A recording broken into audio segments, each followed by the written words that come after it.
Assalamualaikum warahmatullahi wabarakatuh. Pada pertemuan 7 kali ini, kami akan mempresentasikan dampak etika dari kebijakan penggunaan kecerdasan buatan AI pada mata kuliah Etika Profesi Teknologi dan Informasi.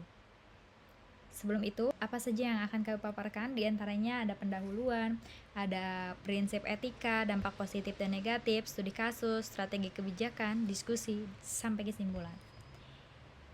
Sebelumnya, perkenalkan, saya Natasha Eka. Kemudian nanti akan dilanjutkan oleh teman saya yang bernama Ari Lamo.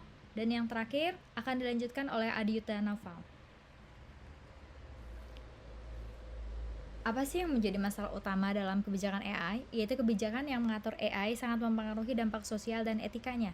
Pertanyaannya, apakah kebijakan yang sudah ada sudah cukup melindungi masyarakat, di mana risiko etis harus tetap ada? Prinsip etika dalam kebijakan AI bukan lagi fiksi ilmiah, tetapi AI sudah ada dalam semua aspek. Di antaranya dalam kesehatan, sebagai diagnosis, di perbankan, yaitu melakukan penilaian kredit, bahkan di hukum juga sebagai analisis kasus. Nah, kebijakan AI itu sendiri yaitu merupakan rem dalam penggunaan AI sendiri. Di antaranya, prinsip etika AI yang mesti kita ketahui ada keadilan. Kebijakan yang harus aktif mencegah diskriminasi dan melindungi kelompok rentan. Yang kedua, yaitu transparansi. Kebijakan harus mendorong keterbukaan tentang bagaimana sistem AI bekerja, seperti contohnya kemampuan untuk menjelaskan keputusan AI dalam bahasa manusia. Contoh, mengapa aplikasi pinjaman saya ditolak oleh AI? Nah, kita sebagai penggunanya berhak tahu jawabannya. Yang ketiga, ada akuntabilitas. Harus ada kejelasan siapa yang bertanggung jawab jika AI menyebabkan kerugian. Contoh, jika mobil otonom menabrak seseorang, siapa yang salah?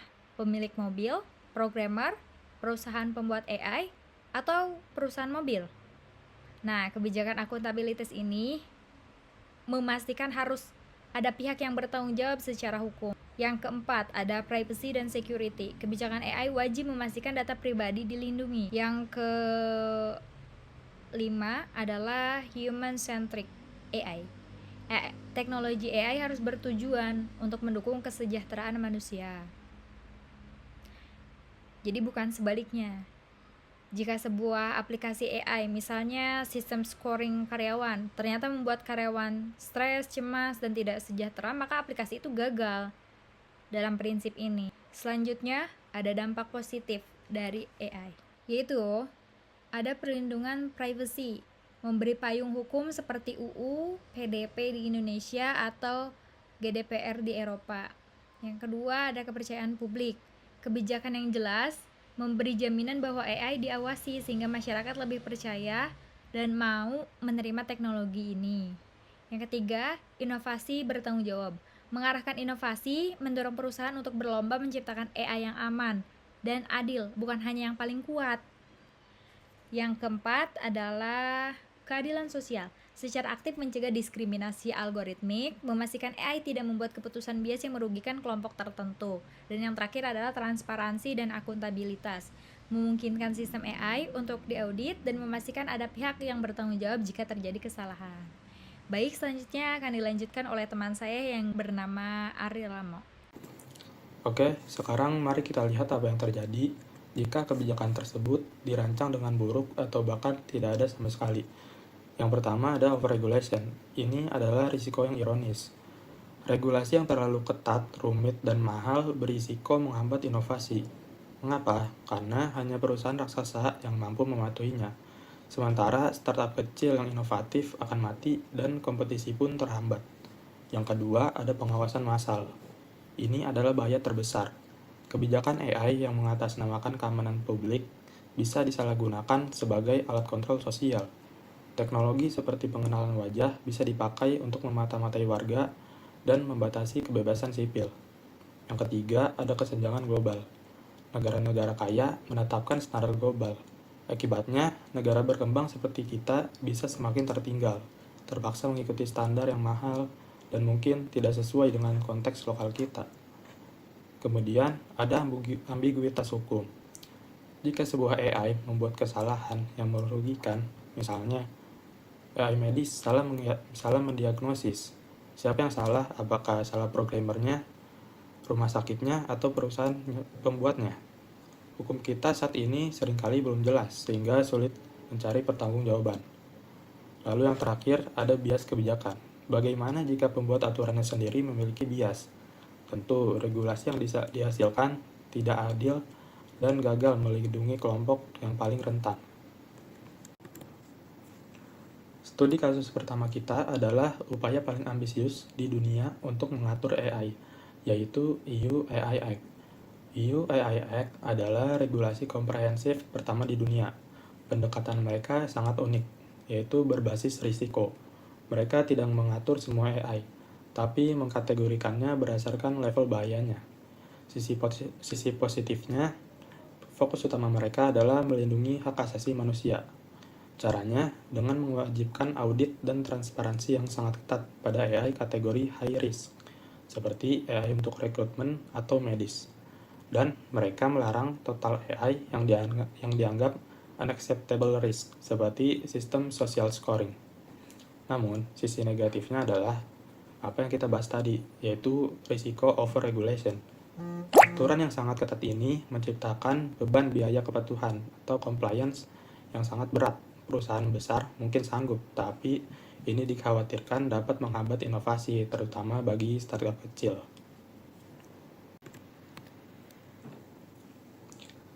Nah, jika Uni Eropa mencoba menyeimbangkan inovasi dengan HAM, China mengambil jalan yang sama sekali berbeda. Studi kasus berikutnya adalah China Social Credit System. Ini adalah contoh nyata dari risiko pengawasan massal yang tadi kita bahas. Sistem ini menggunakan AI secara masif untuk mengagregasi data dari berbagai sumber, CCTV, data finansial, bahkan aktivitas media sosial, untuk memberikan skor sosial bagi setiap warga negara. Dari perspektif pemerintah, mereka melihat ini sebagai hal positif. Ini adalah alat yang efektif untuk meningkatkan kepatuhan sosial dan stabilitas. Warga menjadi patuh karena mereka tahu setiap gerak-gerik mereka selalu diawasi. Namun, dampak negatifnya sangat ekstrim. Privasi individu hilang sepenuhnya. Dan skor tersebut bukan sekedar angka.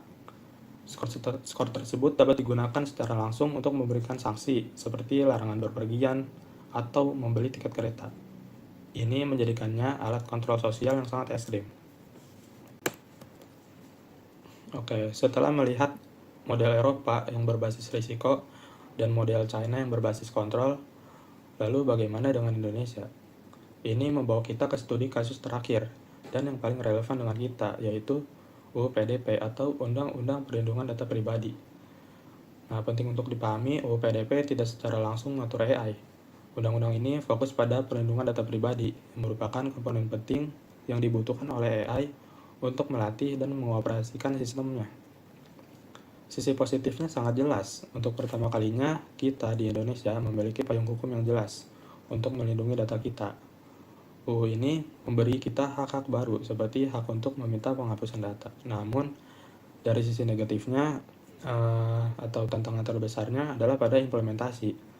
Punya undang-undang saja tidak cukup, kesiapan teknis perusahaan untuk mematuhinya masih menjadi pertanyaan. Dan yang terpenting, kita masih membutuhkan lembaga pengawasan independen yang efektif untuk menegakkan aturan ini di lapangan.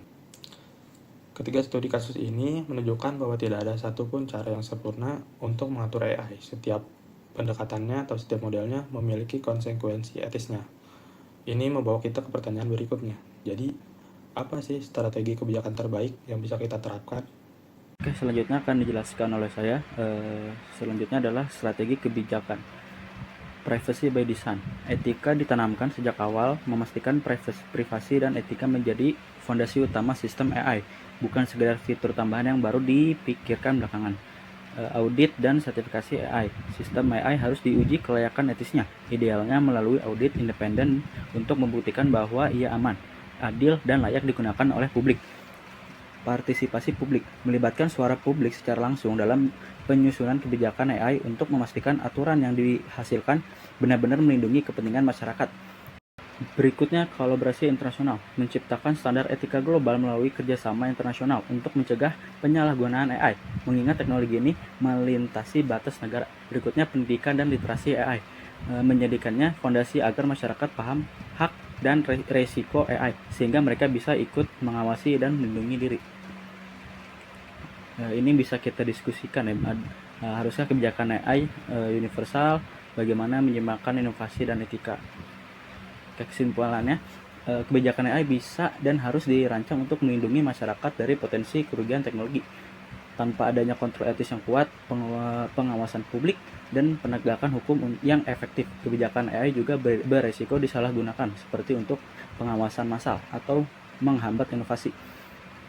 Kuncinya bukan pada apakah kita butuh regulasi, tapi bagaimana kita merancang secara adil dan menjalankannya secara efektif. Ya, ini adalah referensinya ya. Oke, sekian dari kelompok kami. Terima kasih telah mendengarkan. Assalamualaikum warahmatullahi wabarakatuh.